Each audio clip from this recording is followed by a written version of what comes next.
Jeg vil gerne være med i sprogcoaching, fordi jeg tit har oplevet at have nogle elever, som egentlig godt kunne lide at komme til timerne, men som ikke kunne og havde svært ved at lære sproget. Jeg kunne godt tænke mig at få nogle redskaber til at give dem noget, så de kunne få en oplevelse af, at de godt kunne noget alligevel. Man behøver ikke at lære alting, men det er en kæmpe tilfredsstillelse at bare lære noget, og det er enormt motiverende for dem. Jeg læste et opslag på Facebook om det, om det her med, at man kunne engagere eleverne, og at man kunne at man ved hjælp af sprogcoaching kunne give eleverne muligheden for at få noget ejerskab over det at lære et sprog. Og det synes jeg lyder virkelig spændende. Jeg har igennem min tid som lærer, sådan 10 år-agtig, oplevet, at eleverne, især når de kommer i 7. og 8. klasse, synes, at det er rigtig svært, at de kan ikke overskue det. Så det her med at få brudt det ned i nogle lidt mindre mål, og så kunne holde fokus på en lille del af det, og måske rykke sig der, i stedet for at det hele er stort og kaotisk, det synes jeg lød helt vildt spændende. Ja, det startede med, at jeg så opslaget på Facebook fra Christoph, og jeg synes, det lyder vildt spændende, at vi faktisk kan tale med eleverne om deres læring, at de også kan tage et ansvar selv for deres egen læring, og at de var med. Så jeg synes, det var vildt spændende at fortælle Christine om det, og hun var heldigvis positiv, så vi aftalte at gå i gang. Og jeg tænkte, jeg skulle bare have noget inspiration, og jeg ville svært gerne lave noget sammen med en kollega, fordi det får man altid noget ud af, og det har jeg bestemt også fået. Jeg synes, jeg kan se, at de første år, sådan i 5., 6. og et stykke ind i 7. klasse, der har eleverne sådan begejstring for at lære noget nyt, og de vil rigtig gerne. Og så synes jeg sådan fra midt-slut 7. klasse, så bliver det sådan en nedadgående kurve i forhold til, hvad man har lyst til i forhold til sprog. Og måske i takt med, at det bliver sværere for dem, at det ligesom, der er nogle større krav, knap så meget leg og sang, men mere sådan tekstarbejde. At så skal der investeres mere i det. Og der synes jeg, det lød spændende, hvis man her kunne finde et eller andet, der kunne holde den begejstring i live i længere tid. Ja, det var faktisk min kollega, der havde set det, og så kiggede vi på det, og det lød bare rigtig spændende i forhold til, at vi var kørt lidt fast i forhold til evaluering og den fortsatte elevernes progression i deres sproglige udvikling. De manglede motivation for at lære tysk, og de synes bare ikke, at tysk er et fedt fag. Så hvad søren kunne vi gøre? Så derfor så tænkte vi, lad os prøve at se, hvad det er, hvad det kan gøre, om det kan hjælpe os. Så det var derfor, vi meldte os til det.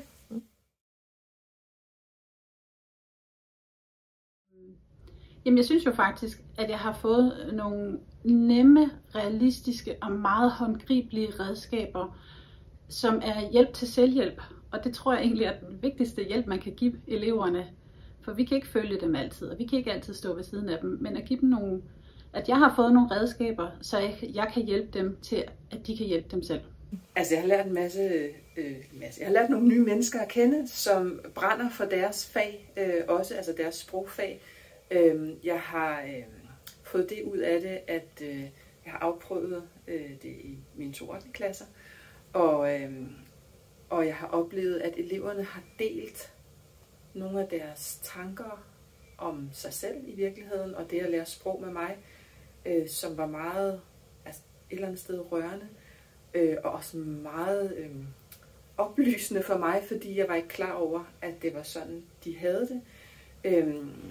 Selvom jeg synes, at jeg har fokus på eleverne og deres trivsel og deres individuelle niveau og sådan noget, så tror jeg jo reelt set aldrig rigtigt, at man har taget sig tid til at spørge dem om det. Og det var lidt overraskende, hvad der kom ud af det. Men også meget fint, synes jeg. Og jeg har fået det ud af det, at det jeg har afprøvet med mine 2. 8. klasser, da jeg evaluerede på det, så skrev mine elever faktisk, at de havde en oplevelse af, at de var blevet bedre til det, de nu havde sat sig for at blive bedre til. Og det er jo deres oplevelse af at rykke sig, som skal være grobund og udgangspunkt for hele det her med at lære et sprog. For så kan man tage fat i det. Altså jeg kan jo godt have en fornemmelse af, at jeg synes, du er blevet meget bedre, men hvis min elev ikke har den samme opfattelse, så tæller vi jo fuldstændig forbi hinanden. Så det her med, at de får et rum, hvor at de reflekterer over deres læring, hvor de sætter sig et mål, som giver mening for dem, og hvor de får en oplevelse af, det her det fungerede, eller det her fungerede ikke, og hvorfor gjorde det ikke det? Det synes jeg er et rigtig godt udgangspunkt for en dialog om, hvordan vi lærer sprog. Vi valgte jo at tage helt vildt forskellige måder at angribe det på, og det har givet nogle enormt spændende samtaler undervejs. Hele tiden reflekteret over, hvad er det egentlig, vi gør, og hvorfor jeg har valgt min vej, og hvorfor du valgte din. Men jeg valgte jo at lave en lille reduceret forsøg, hvor jeg lavede først en fælles intro for klassen, hvad sprogcoaching var. Og så spurgte jeg helt åbent, uden at ane, om nogen ville bide på krogen.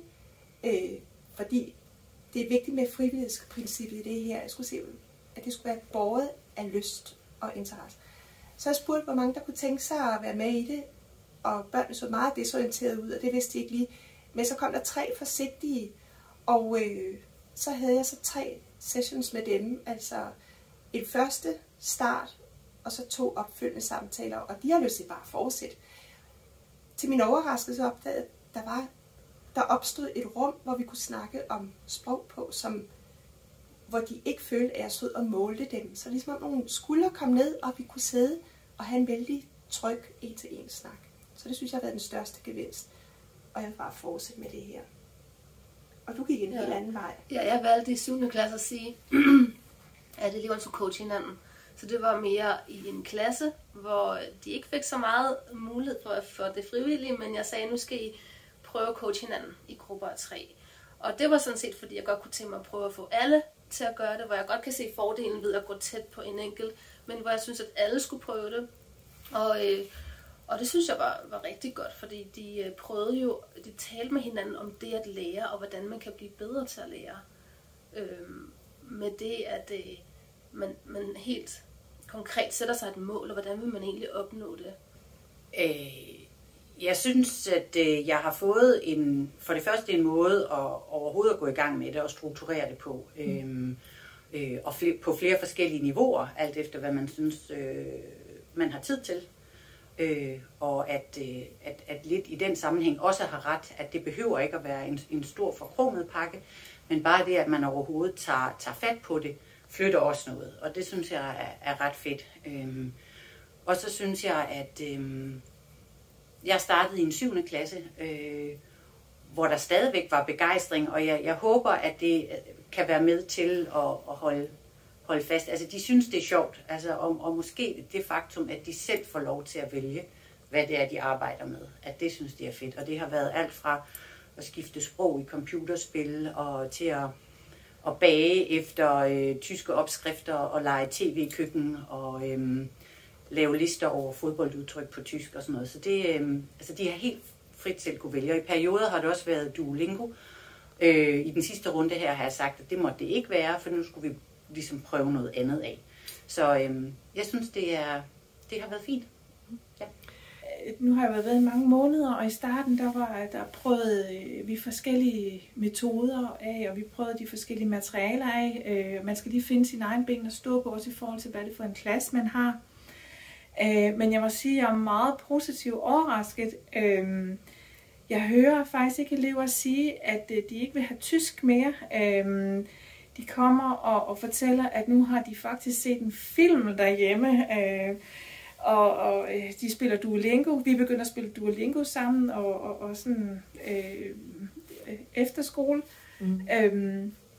Så det har givet dem, det har givet mig rigtig meget i forhold til, at jeg oplever en større motivation for eleverne, men de synes også selv, at de bliver bedre, og de kan se det via, vi har nogle forskellige skemaer, eller eleverne har nogle skemaer, som de løbende udfylder, Og der kan de så faktisk se, hvordan de rykker sig. Der bliver det lige pludselig synligt for dem.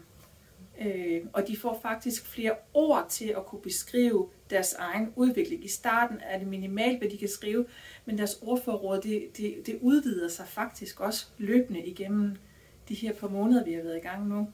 Og jeg fortsætter faktisk, jeg stopper ikke nu, jeg fortsætter indtil de går ud i 9. klasse med drypvis og laver sprogcoaching.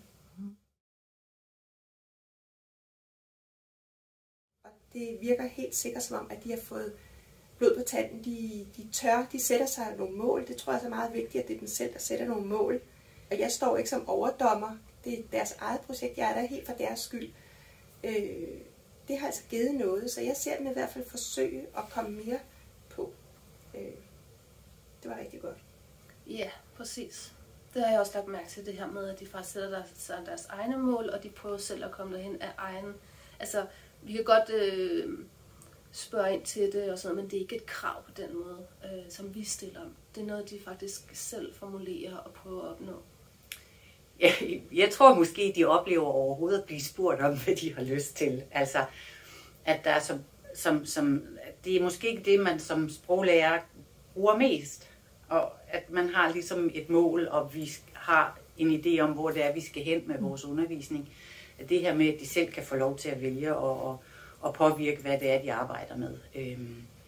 Og så tror jeg, at det der med overhovedet at have fokus på at lave noget, som ikke på den måde er bestemt af mig, altså at de selv frivilligt tager hul på noget, som de synes er sjovt.